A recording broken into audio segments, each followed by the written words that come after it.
रात्रीच्या उरलेल्या शिळ्या भातापासून आज आपण कुरकुरीत असा डोसा बनवणार आहोत. हा डोसा करायला अगदी सोपा आहे, झटपट होतो. सगळ्यात महत्त्वाचं म्हणजे हा जो डोसा आहे, जसे आपण पीठ आंबून करतो, अगदी तसाच होतो. चवीलाही अप्रतिम लागतो. इथे बघा मस्त असा डोशाला रंग किती छान आलेला आहे. यापासून आपण मसाला डोसा, साधा डोसा, डोशाचा कुठलाही प्रकार तुम्ही करू शकता. मस्त चवही छान येते आणि झटपट होतं. आता आपल्याला डोसा बनवण्यासाठी खूप वेळ जास्त असा पीठ आंबवत ठेवायची गरज नाही. कितीही मापात आपण जेवण बनवलं तरीही कधीतरीच थोडासा भात शिल्लक राहतोच. तसाच माझा रात्री इथे शिळा भात शिल्लक राहिला होता, म्हणून मी एका स्टीलच्या डब्यामध्ये तो काढून ठेवला होता. आता हा जो आहे तो कालामुछ नावाच्या तांदळाचा मी भात बनवला आहे. तुम्ही जो तांदूळ वापरत असाल तोच भात घ्यायचा आणि एका वाटीमध्ये आपण हा मोजून घ्यायचा आहे. म्हणजेच आपल्याला अंदाज येईल यामध्ये जे सामान वापरायचे आहे ते किती प्रमाणात वापरायचे. आता इथे वाटीच्या प्रमाणात जर बघितलं तर जवळपास 1.25 ते 1.5 वाटी हा भात आहे. आता यासाठी हा जो भात आहे तो पूर्ण मी एका मिक्सरच्या मोठ्या भांड्यामध्ये घालून घेते, कारण आणखीही आपल्याला यामध्ये पदार्थ घालायचे आहेत, त्यामुळे मिक्सरचं भांडं हे मोठंच आवर्जून वापरायचं. आता इथे 1.25 वाटी भातासाठी 1.25 वाटी आपण गरा घेतलेला आहे. हा जो गरा आहे तो जाड गरा आहे. तुमच्याकडे बारीक असेल तरी काही हरकत नाही. आता 1.25 वाटी इथे दही घेतलेला आहे आणि यामध्ये अर्धी वाटी पाणी घालून हे छान मिक्सरला बारीक फिरवून घेतलं आहे.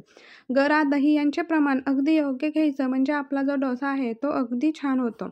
आता इथे बघा मस्त एकदम बारीक असं आपलं जे पीठ आहे ते आपण मिक्सरला बारीक करून घेतलेलं आहे. यामध्ये जास्त पाणी घालायची गरज पडत नाही. इथे मस्त एका भांड्यामध्ये काढून घेतल्यानंतर एकाच दिशेने आपल्याला अगदी 2 मिनिटासाठी हे छान फेटून घ्यायचं. आता यावर झाकण ठेवून हे आपल्याला अर्धा तास तरी कमीत कमी भिजत ठेवायचं आहे. आता तोपर्यंत इकडे चटणीची तयारी करूयात. एका कढईमध्ये तेल घालून त्यामध्ये शेंगदाणे घालायचे. शेंगदाणे हे तुम्ही तुमच्या आवडीनुसार घालू शकता किंवा मग नसेल आवडत तर स्किपसुद्धा करू शकता. आता यामध्ये घालायची मोहरी, 1 चमचा हरभऱ्याची डाळ, 1 चमचा उडदाची डाळ, बारीक कापून घेतलेली हिरवी मिरची. यानंतर यामध्ये घालणार आहोत आपण कांदा. कांदा हा जो आहे तो उभा कापलेला आहे, तो अगदी छान असा परतून घ्यायचा.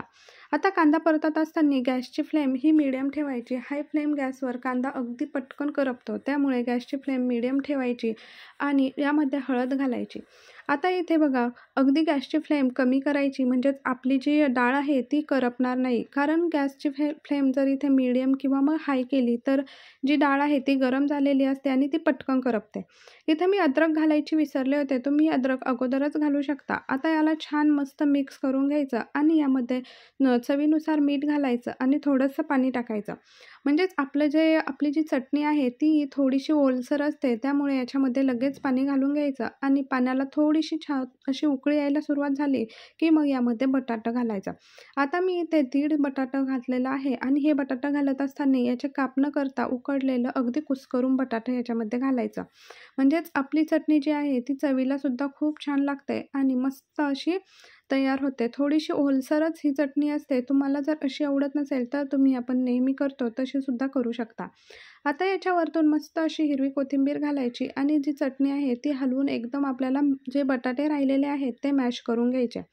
आता इथे बघा मस्त आपण उलथण्याच्या सहाय्याने हलवून हे बटाटेसुद्धा एकजीव करतोय. आपली चटणी इथे मस्त छान तयार झालेली आहे. आता आपण इकडे पीठ जे आहे ते तयार झाले की बघूयात. इथे बघा पीठ आपलं जे छान भिजलेलं आहे, कमीत कमी 40 मिनिटं हे पीठ आपलं छान भिजलेलं आहे, म्हणजे जे डोसे आहेत ते अगदी छान होतात. आता इथे यामध्ये आपण चवीनुसार मीठ घालायचं, म्हणजे साधारणतः 1 चमचा मी याच्यामध्ये मीठ घातलेलं आहे. भातामध्ये सुद्धा मीठ घातलेलं असतं, त्यामुळे इथे मीठ बेतानेच घालायचं. आता एकाच डायरेक्शनमध्ये तुम्ही हे अगदी 3 ते 4 मिनिटं छान मस्त पटापट फेटून घ्यायचं. इथे दाखवल्याप्रमाणे आपलं जे पीठ आहे ते असे छान तयार झालं पाहिजे. हा जो डोसा आहे तो बनवण्यासाठी खूप जास्त पातळ पिठाची सुद्धा गरज नसते, कारण आपण टाकल्या ते पीठ पूर्ण तव्यावर असं वाकडं तिकडं पसरलं जातं. त्यामुळे हे जे पीठ आहे ते थोडंसं घट्टच पाहिजे. आता इथे बघा मला थोडासा जो गरा आहे तो फुगल्यासारखा वाटत होता, म्हणून मी याच्यामध्ये थोडंसं पाणी घालून अगदी छान असं पीठ परत एकदा छान चमच्याने फेटून घेतलेलं आहे. इथे जास्त घट्टसुद्धा आपल्याला पीठ नको आहे, ही गोष्ट मात्र आवर्जून लक्षात ठेवायची. आता इथे तवा तयार करण्यासाठी मी तव्यावर थोडंसं तेल घातलेलं आहे आणि वरतून पाण्याचा शिंपडा दिला, म्हणजे डोसा करण्यासाठी आपला जो तवा आहे तो छान तयार होतो. आता टिश्यू पेपर हाताला पोळत होता, म्हणून याच्यावर उलथण्याच्या सहाय्याने ते छान मस्त पुसून घेतला आणि आपला जो तवा आहे तो छान तयार करून घेतला. आता इथे बघा मस्त पहिलाच डोसा मी टाकते. आपला डोसा हळू छान मस्त असा तयार होतोय. इथं डोसा टाकल्यानंतर चमचा हा एकाच दिशेने फिरवायचा, अगदी 2 दिशेने फिरवायचा नाही. म्हणजे जे डोसा आहे ना, तो त्याचं पीठ जे आहे ते चमच्याला चिटकतं आणि डोसा जो आहे, तो मग व्यवस्थित पसरत नाही. त्यामुळे ही गोष्ट मात्र आवर्जून लक्षात ठेवायची. आता इथे डोसा टाकून झाल्यानंतर वरतून मस्त असं तेल घालायचं. बघा मस्त आपला डोसा हा छान भाजलेला आहे.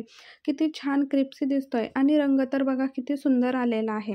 आता माझ्या पद्धतीने मी तुम्हाला इथे डोसा कसा बनवायचा किंवा मला जसा आवडतो तसा मी इथे करून दाखवते. तुम्हाला आवडत असेल तर तुम्ही एकदा नक्की हा डोसा ट्राय करून बघा. हा डोसा खायला खूप छान लागतो आणि करायलासुद्धा अगदी सोपा आहे. मुलांना तर प्रचंड आवडतो. तुम्ही एकदा हा नक्की आवर्जून करून बघा.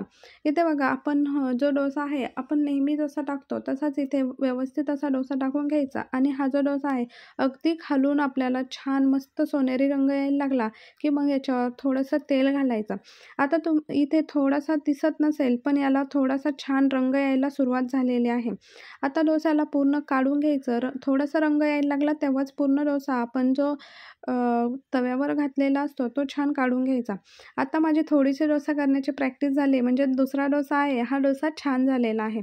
आता हा डोसा तव्यावरून काढून घेतल्यानंतर त्याला एक कट देऊन घ्यायचा आणि हा कट दिल्यानंतर याच्यावर आपण जी बटाट्याची चटणी टाकलेली होती ती अगदी म्हणजे एक जो चतकोर भाग असतो त्यावरच ती टाकून घ्यायची. आता ही जी चटणी आपण टाकल्यानंतर अगदी छान मस्त अशी व्यवस्थित पसरून घ्यायची म्हणजेच ती आपल्याला फोल्ड करताना अगदी सोपी जाईल या पद्धतीने. आता चीज जे आहे ते याच्यावर टाकलेलं आहे एका भागावर आणि त्याच्यावर ऑर्गॅनो, चिली फ्लेक्स तुम्ही तुमच्या आवडीनुसार टाकू शकता. आता इकडे कांदा आणि कोथिंबीर घातलेली आहे आणि इकडे रेड चिली सॉस घातलेला आहे. हा जो सॉस आहे तो मी व्यवस्थित पसरून घेते म्हणजेच सगळीकडे छान लागेल आणि जो सॉस आपण वापरलेला आहे त्यामुळे हा डोसा अप्रतिम लागतो. आता इथे दाखवल्याप्रमाणे बटाटा जो आहे तो आपल्याला चीजवर छान मस्त असा टाकून घ्यायचा. आता यावर मी पेरी पेरी मसाला थोडासा टाकलेला आहे. तुम्ही तुमच्या आवडीनुसार टाकू शकता किंवा मग स्किपसुद्धा करू शकता. पण त्या मसाल्यामुळे, चीजमुळे या डोसाला अप्रतिम चव येते. इथे बघा मस्त असा छान आपला डोसा तयार झालेला आहे. चटणीसुद्धा छान मस्त तयार झालेली आहे. तुम्हाला जर आपला व्हिडिओ आवडला असेल तर एक लाईक नक्की करा.